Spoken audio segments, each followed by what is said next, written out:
Imam al-Bukhari, rahimahullah ta'ala, he collected in the Sahih that the noble companion Hudhayfa ibn al-Yaman radiyallahu anhu said, كان الناس يسألون رسول الله صلى الله عليه وسلم عن الخير. He said that people used to ask the Prophet sallallahu alaihi wasallam about the good. They would ask the Prophet alaihi salatu wasallam about good things.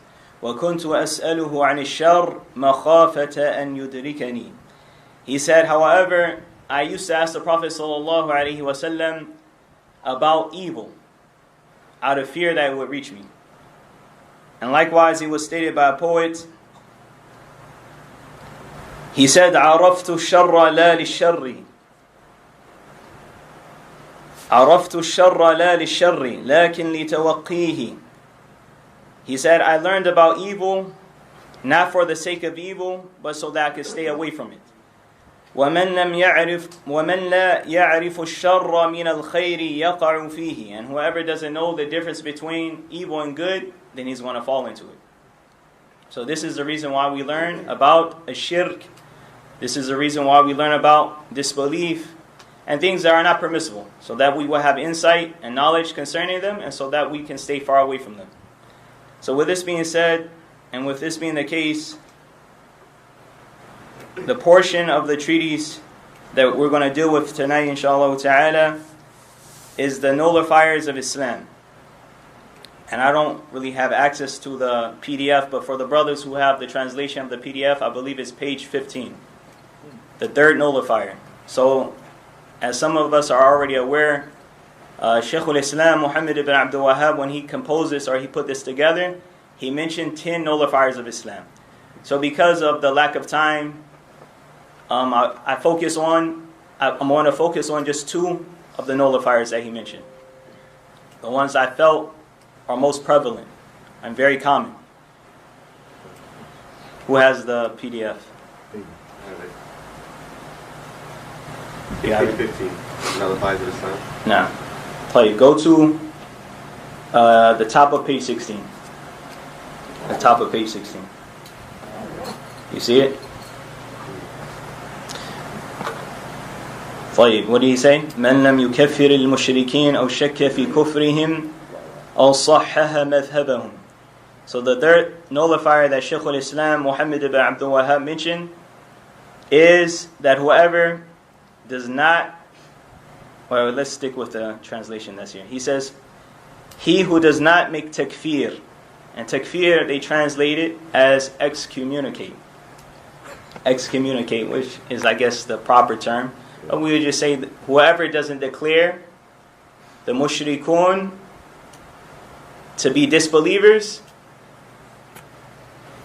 or he has doubts, or doubts their disbelief, or holds their beliefs as valid, is a disbeliever. So, the first thing, before we even continue, مَنْ لَمْ يُكَفِّرِ الْمُشْرِكِينَ. Whoever does not declare the polytheists to be disbelievers. What is the definition of a polytheist?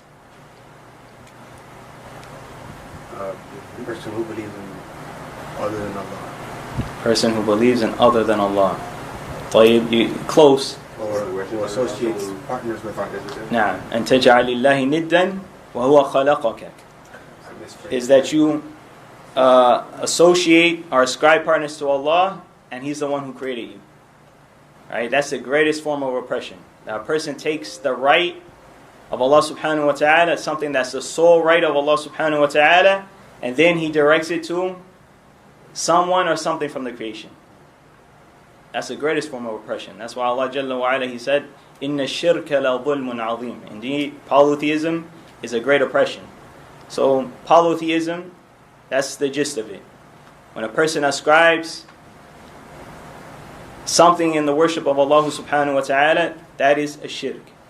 So the person who doesn't declare the polytheist to be a disbeliever, or he doubts this person's disbelief, he has doubts with regard to this person being a disbeliever, or he approves of his way, kafara, then he has disbelief.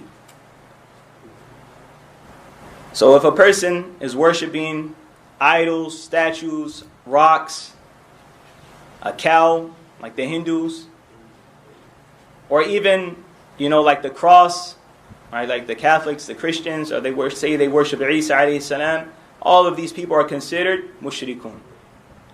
The person who worships a cow and the person who worships Isa alayhi salam, they all have the same term. Mushrikun. They're all polytheists.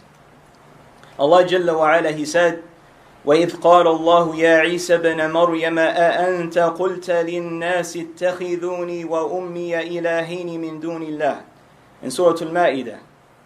The meaning of the verse, and when Allah will say to Isa, the son of Mary, did you tell the people to take me, or to take you and your mother as two deities beside Allah? And likewise Allah Jalla wa Ala said, لَقَدْ كَفَرَ الَّذِينَ قَالُوا إِنَّ اللَّهَ هُوَ الْمَسِيحُ بْنُ مَرْيَمَ.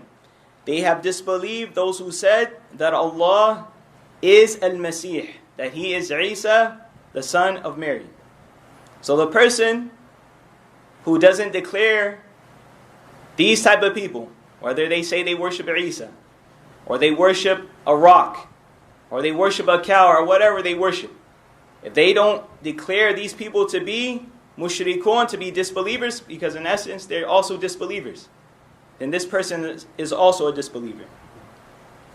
And likewise, now, if a person, this point is going to come, inshallah. As for his statements, وَقَوْلُهُ أَوْ شَكَّ فِي كُفْرِهِمْ كَفَرَ. Likewise, if a person has doubt, he has doubt with regard to their disbelief. And the reason for this, the reason why this person is also a disbeliever, is because doubt concerning the truth is the same as denial. When a person has doubt when it comes to something that's reality, it's the truth, there's no question about it, then that in itself is denial. So for example, if a person said, Wallahi, I don't know if the Christians and the Jews are upon the truth or not. If a person made a statement like that. Or a person says, everyone can choose whatever religion they want to choose. As long as a person believes in God, they're good. And we hear stuff like this all the time. And a person, especially in this day and time, because there's a lot of doubts that are circulating around, especially on social media. But for example, if a person said he's a Muslim, and then for example he says, I'm not sure, if the Christians and the Jews are going to be in paradise. And then he might even quote to you a verse from the Quran. And we're going to mention this because we want everyone to be aware of these type of doubts. In Surah Al-Baqarah, Allah Jalla wa Ala said, إِنَّ الَّذِينَ آمَنُوا وَالَّذِينَ هَادُوا وَالنَّصَارَى وَالصَّابِئِينَ مَنْ آمَنَ بِاللَّهِ وَالْيَوْمِ الْآخِرِ وَعَمِلَ صَالِحًا فَلَهُمْ أَجْرُهُمْ عِنْدَ رَبِّهِمْ وَلَا خَوْفٌ عَلَيْهِمْ وَلَا هُمْ يَحْزَنُونَ. Indeed, those who believe and those who are Jews and Christians and the Sabians, and we're going to come back to what's intended by that, and those who believe in Allah in the last day and they do righteous deeds, for them they will have their reward with their Lord. وَلَا خَوْفٌ عَلَيْهِمْ وَلَا هُمْ يَحْزَنُونَ. And they will not fear and they will not grieve. If a person, for example, was to quote that verse to you and say, this verse is telling us right here, my grandmother that passed away and she was a Protestant, or she was Baptist, or she was Catholic, or whatever the case was, she's going to be in heaven because she was a good, practicing Christian woman. If someone quoted this verse to you right now, what would you say to them? Huh? Incorrect. Incorrect. Why? Because they're referring to the time of Isa and Musa before Christianity. Nah. All right. So what do you mean? That's for in the time of Isa and Musa. Yeah. Elaborate just a little bit more. You're right there, but it needs a little bit more Those explanation. People at the times with their nabis, they were Muslim. They were Muslim. They didn't practice shirk. They didn't worship Moses or Isa or any idols or anything. Nah. They was Muslim. Ahsan. So basically, any person during those times, for example, let's start with Musa alayhi salam, because the Jews, their religion is based around which prophet? Musa alayhi salam. Those people who lived in the time of Musa alayhi salam, and they believed in him, and they followed him, right? They were considered Muslims. They were considered Muslims. In the time of Isa alayhi salam, the people who believed in Allah, they believed in Isa and they followed him, they were Muslims. So, this is what is implied by this verse. It's not talking about the Christians and the Jews today. It's talking about the Jews and the Christians during their times, and likewise after their time. For example, those who followed Musa alayhi salam, they believed in Musa and they followed him until the time of Isa alayhi salam. Because once Isa alayhi salam came, then they had to believe in him. You see? So, once Isa alayhi salam was sent as a prophet and messenger, then during that time it became binding upon those people to believe in him. If they believed in him and they followed him, they were Muslims. So this is what's implied by this verse. Who are the Sabians? وَالصَّابِئُونَ وَالصَّابِئِينَ. Fire worshippers? Fire worshippers? That's al-Majus. Who are the Sabians? We talked about this before in the 40 hadith.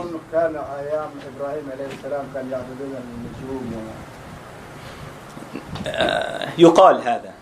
So some of the scholars, so it's a lot of difference of opinion when it comes to who are the Sabiun. So some say these were people from the time of Ibrahim alayhi salam, and they used to worship the stars, and it's been mentioned that they used to worship angels.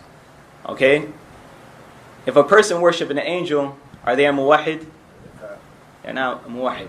Alright, so there's different statements that have been said regarding as-Sabiun. So Ash-Shafi'i rahimahullah, he said, Hum sinfun min al-Nasara. This was his opinion. He said that they are a sect from Christianity. As-Sabiun are a sect from Christianity. Ibn al-Qayyim, he said, وَهَذِهِ أُمَّةٌ قَدِيمَةٌ قَبْلَ الْيَهُودِ وَالنَّصَارَى.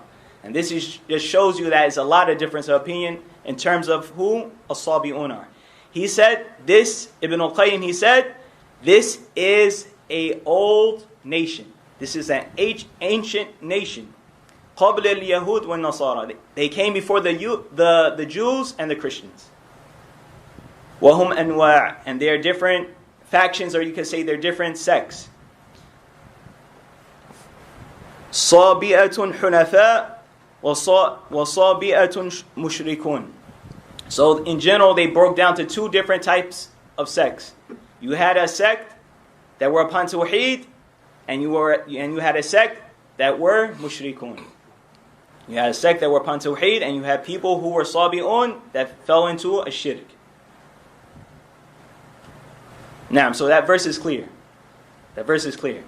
Because these type of doubts come up. Where a person might read a verse from the Quran. Or a person, for example, he might go to work. And then his co-worker might come to him. And then he might have a translation of the Noble Quran. And he might take out a verse and he says, isn't that talking about the same thing that we believe in? And I'll give you another example. When I lived in Pennsylvania, we used to get mail from a Christian organization. So one time they sent us something in the mail with a verse from the Quran. It was a translation, of course. But in this verse, it mentioned the word ruh. It mentioned the word ruh. So in general, how is that translated? Spirit. It's sometimes translated as soul, but in the Quran, it's translated as spirit. So it basically, these people, what they were trying to get at is that you guys believe in the spirit as well. That's what they were getting at. That's what they were trying to imply. Because what do they believe in? The Father, the Son, the Holy Ghost, right? That's what they say, right? So they took a verse from the Quran, distorted the meaning and the correct understanding of it, and then they were trying to say, no, you guys need to come to Christianity. Because your book is saying the same thing that our book says, right? What's the issue with that? What's implied by ruh in general? When you see that in the Quran, what's implied? It depends on the verse. It depends on the verse. So sometimes it can mean the soul. Sometimes it can be referring to Jibreel alayhi salam. ها؟ لا إذا وجدت كلمة روح في القرآن هذا تعني إيش؟ أي جبريل نعم. So it can sometimes كما قلنا. So sometimes it can mean soul. It can be referring to Jibreel alayhi salam. So the point is, we have to be aware of these type of doubts, because there's people who their ultimate goal is to try to get you to embrace Christianity and leave Islam. So we have to be aware of this. Also another shubha, another doubt. And this goes back to this point. Oh shakka fi kufrihim. Right? A person has doubt with regard to them being disbelievers, or a doubt with regard to their disbelief. Person says, for example, I'm not sure, it goes back to what we mentioned not too long ago. I'm not sure if they're going to be in paradise or in the hellfire. I'm not sure. Allah knows best. Wallahi, I've heard that. I've heard people who say they're Muslims say things like that. I don't know if they're going to be in paradise. I don't know if they're going to be hell. Allah knows who's Muslim. Have you ever heard that? Allah knows who's Muslim. Right? And when it comes to rulings dealing with anything connected to the religion, مَا لَنَا إِلَّا الظَّاهِرِ. We only go based upon what's apparent. So if a person told us that they were a Muslim in this world, we leave it like that. Whatever their real situation is, or the reality of their munafiq, or they're not really a Muslim, that's between them and their Lord. But in general, if a person says they're a Christian and they die like that, in general, where do we say they're going? The hellfire. There's no doubt about that. Some years ago, there was a sister. This is another doubt. And this is why we have to be careful when it comes to mysticism. Some people, they don't say they're Sufi straight up, but they have tendencies of that. So some years ago, there was a sister, and she mentioned that she had a woman who used to take her to the grocery store. She would take her run errands or whatever the case was. And this woman was a Christian. So to make a long story short, this woman, she got sick and she passed away. So this sister, she mentioned that she saw this lady in a dream. You see where this is going now, right? She saw this lady in a dream, and she was, it's in Arabic, mabsuta, sa'ida, farhana, right? She's happy, she's all up, jubilated, whatever word you want to use. She's happy, everything, It's like she's in a happy state. So the sister said when she saw her, she said, it's like, she didn't say it straight up, but indirectly is as though she's saying, it's like she's in paradise. It's as though she's in paradise. And even though she didn't say it, that's what she was implying. What's the issue with that? If a person was to come to you and bring up something like that, they're saying, I had a dream. Because we know in authentic hadith, sometimes dreams do come true. I'll give you an example. Before I got accepted to Medina University, I had a dream 2 times that I got accepted, before I even went over there. Right? So sometimes dreams do happen. But what's the issue with this particular incident that I'm mentioning right now? What's the issue with it? Now it's possible that what this sister saw could have been the shaitan. Now it's possible that the shaitan can take on a person's form and make it look like as though, they're in a happy state, they're in paradise, or whatever the case is. It's possible. The scholars mention this. And also another point is, dreams are not wahi. Alright? Dreams are not revelation. That's very important. We have to understand that. So when you have a dream, sometimes you can have a bad dream, you can have a good dream. At the end of the day, it's not revelation. So if you have a bad dream, of course, from the sunnah is that you don't mention it to no one. Right? Especially the youth, they might have a bad dream. They wake up, Mom, I had a dream. I was getting eaten by a lion, or whatever the case is. I was falling from a building. You're not supposed to mention it. You're not supposed to mention it. The sunnah is that you're not supposed to mention it. So when it comes to these type of issues, we only go based upon what's apparent. If a person openly manifested and said that they were Muslim in this world, we say they were a Muslim. If they said they were Christian, then we say they were a Christian. In general, if a person dies upon Christianity, they're in the hellfire. Now, we can't say this and apply this to we can't apply this to specific situations. For example, a person has a grandmother, she is a Christian, and she dies. All right? A person can't say she's in the hellfire 100%, I have no doubt about that. You can't say that. Why? Because there's a possibility she could have took her shahada before she passed away. But the general ruling is what? She's in the hellfire. That's clear. Now, play. As for his statement, rahimahullah, where he said, أَوْ صَحَّهَ مَذْهَبَهُمْ, or he approves of their way. So for example, a person says, we go from, so what's the first thing? He doesn't declare them to be disbelievers. The second thing, he has doubt.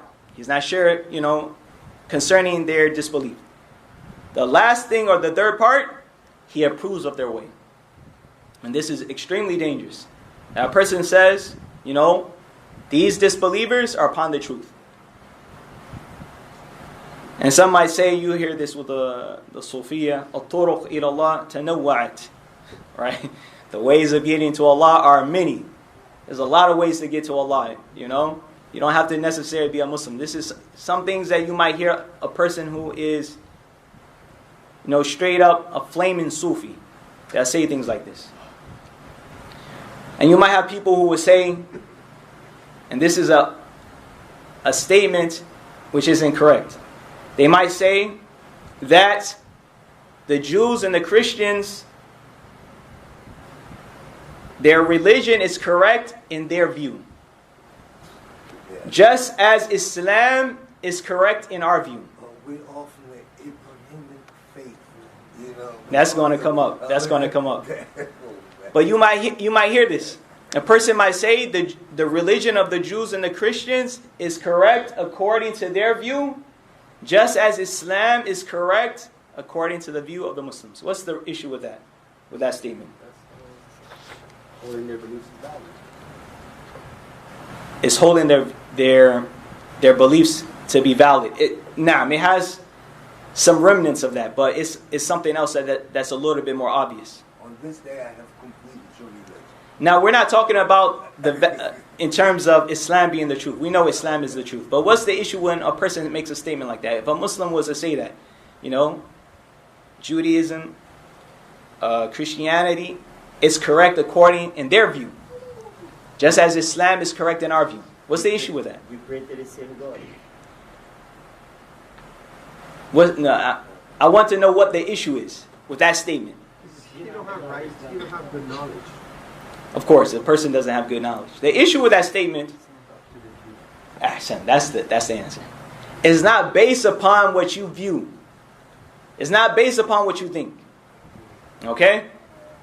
Because a person can view something to be reality and to be the truth, and it's straight nonsense. Especially in this day and time, you hear about so many different conspiracy theories, right? And some things, it might have some validity to it, but just in general, you have a lot of crazy conspiracy theories, right? So a person might say such and such, in my view, is reality. No, it's the truth 100%. It's no doubt about it. But the reality of the matter is, that's not the case. So it's not based upon what you think. It's not based upon what you view to be the truth. It's based upon reality. And Islam, alhamdulillah, is the religion of Allah. There's no doubt about it. And that's what Muslims view, but it's the reality. So it's a difference between a person holding a view and something actually being true and being the reality.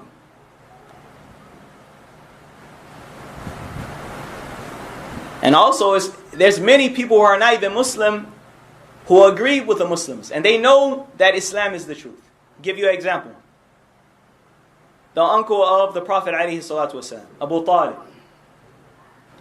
He knew Islam was the truth. And he died upon his shirk. Why? Because he was afraid of what people were going to say about him because he left the religion of his forefathers. So in general, when you find a person that's like that, and there's a lot of people who are like that, you might have relatives that are like that. They might be a Christian, or they might be whatever. And they say, I know Islam is the truth, but I just can't give up this swine. I know Islam is the truth, but I just can't stop drinking alcohol. I know Islam is the truth, but leave me be. You have people who talk like this.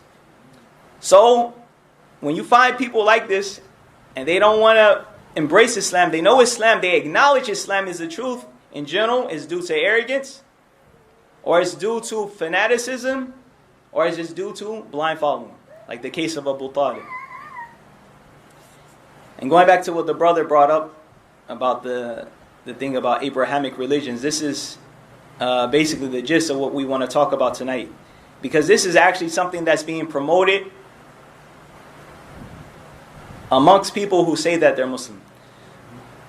So, they call it الدعوة إلى وحدة الأديان. Right?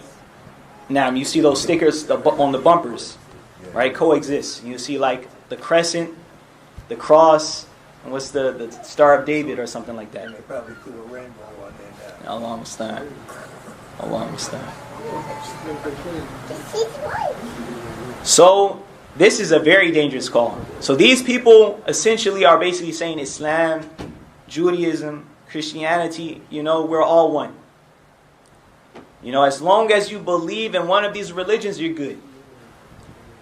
You could be a Jew that goes out, they don't use their car on Saturday, on Sabbath or whatever they say. Or you could be a Christian that goes to the church on Sunday, or you could be a Muslim comes to Jumu'ah on Friday, you're good. As long as you're one of these faiths, that you ascribe yourself to one of these faiths. And this is something that's being promoted, unfortunately. So of course this is a da'wah that's kufr. This is a call of disbelief. Because we mentioned some verses already with regard to Isa alayhi salam. And we're going to mention some other verses. Allah Jalla wa Ala, He said, لَقَدْ كَفَرَ الَّذِينَ قَالُوا إِنَّ اللَّهَ هُوَ الْمَسِيحُ بْنُ مَرْيَمَ. We mentioned this verse. They have indeed disbelieved those who say that Allah is Al-Masih, the son of Mary. And likewise He said, لَقَدْ كَفَرَ الَّذِينَ قَالُوا إِنَّ اللَّهَ ثَالِثُ ثَلَاثَةٍ. Right? This is also in Surah Al-Ma'idah. Both these verses are in Surah Al-Ma'idah. They have disbelieved those who say that Allah is the third of three.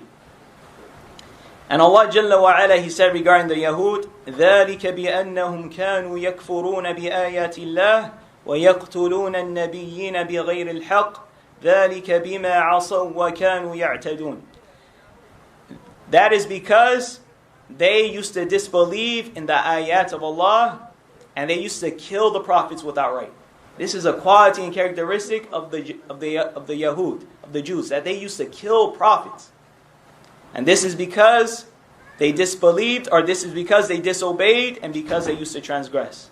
And because they used to transgress.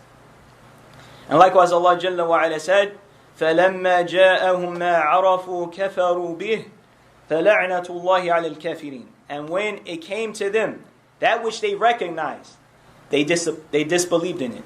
فَلَعْنَةُ اللَّهِ عَلَى الْكَافِرِينَ. So the curse of Allah be upon the disbelievers.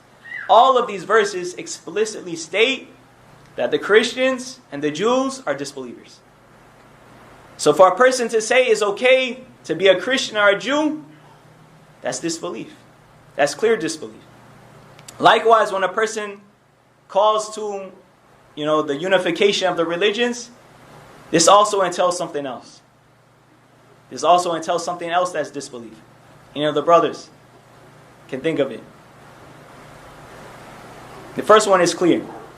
You're believing in something that's disbelief.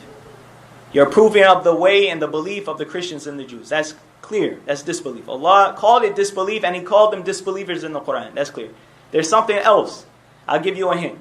It's connected to the second part of the Shahada. Nah. It's connected to that.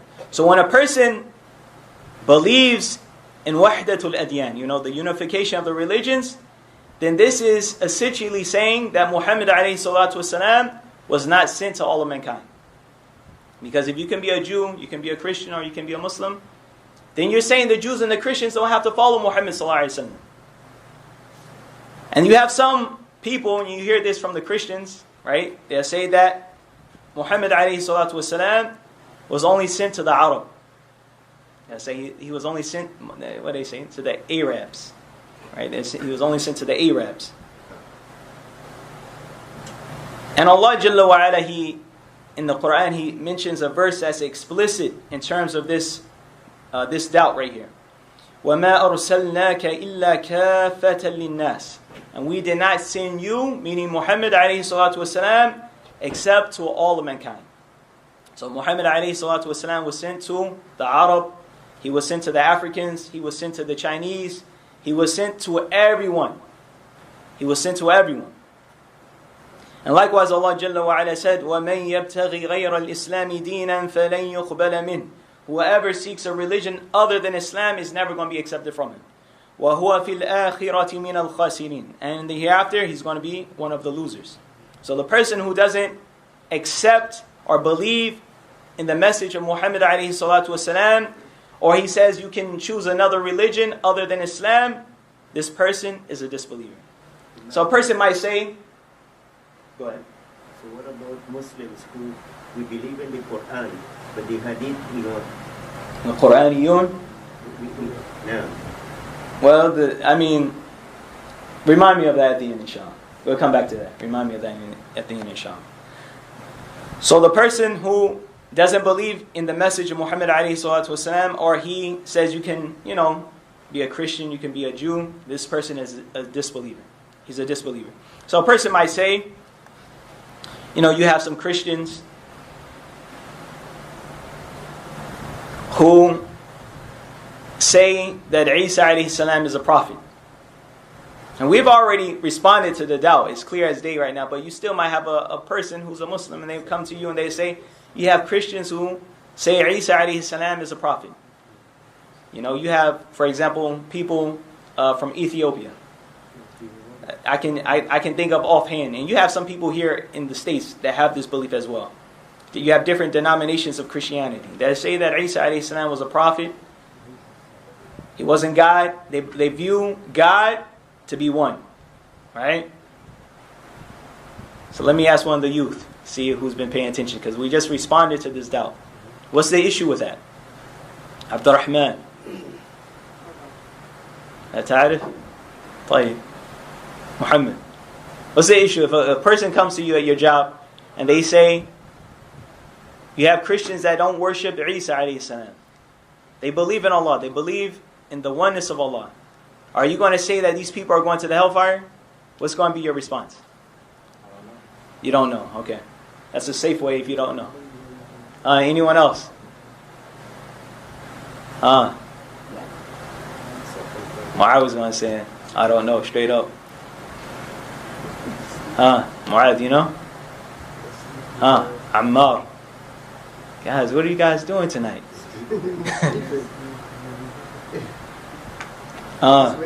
Tayyib, someone else. To go back on how you mentioned already, if you do not take, or if you do not, there's some who believe in the way, but if they reject Muhammad sallallahu alaihi wasallam, they're not Muslim. No, exactly. So we just said it. Back in the day, they would have been Guys. Focus. We already, right before I asked you, we had literally went over the point. The point, or the response to it, is that we know La ilaha illallah is two parts. For those you guys call that then, I think all of you call that then. I hear you call that then, right? Ashhadu an la ilaha illallah. You say it 2 times. After that, what do you say?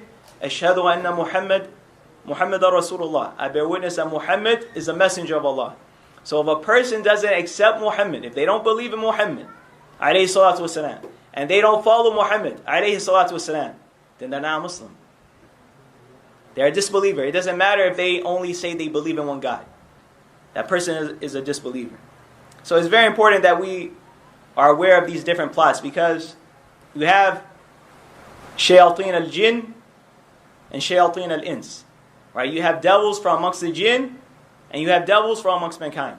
So these are some of the doubts that these people are propagating. They want to make you have doubt when it comes to your religion. So you have to be aware of these type of doubts. You have to be aware of these type of doubts. Now, and likewise, to conclude, the Prophet ﷺ, he mentioned in the authentic hadith, وَالَّذِي نَفْسُ مُحَمَّدٍ بِيَدِهِ لَا يَسْمَعُ بِي أَحَدٌ مِنْ هَذِهِ الْأُمَّةِ يَهُودِيٌّ وَلَا نَصْرَانِيٌّ ثُمَّ يَمُوتُ وَلَمْ يُؤْمِنْ بِالَّذِي أُرْسِلْتُ بِهِ إِلَّا كَانَ مِنْ أَصْحَابِ النَّارِ. He said that وَالَّذِي نَفْسُ مُحَمَّدٍ بِيَدِهِ, by the one in whose soul, by the one in whose hand is the soul of Muhammad. No one hears about me from this nation.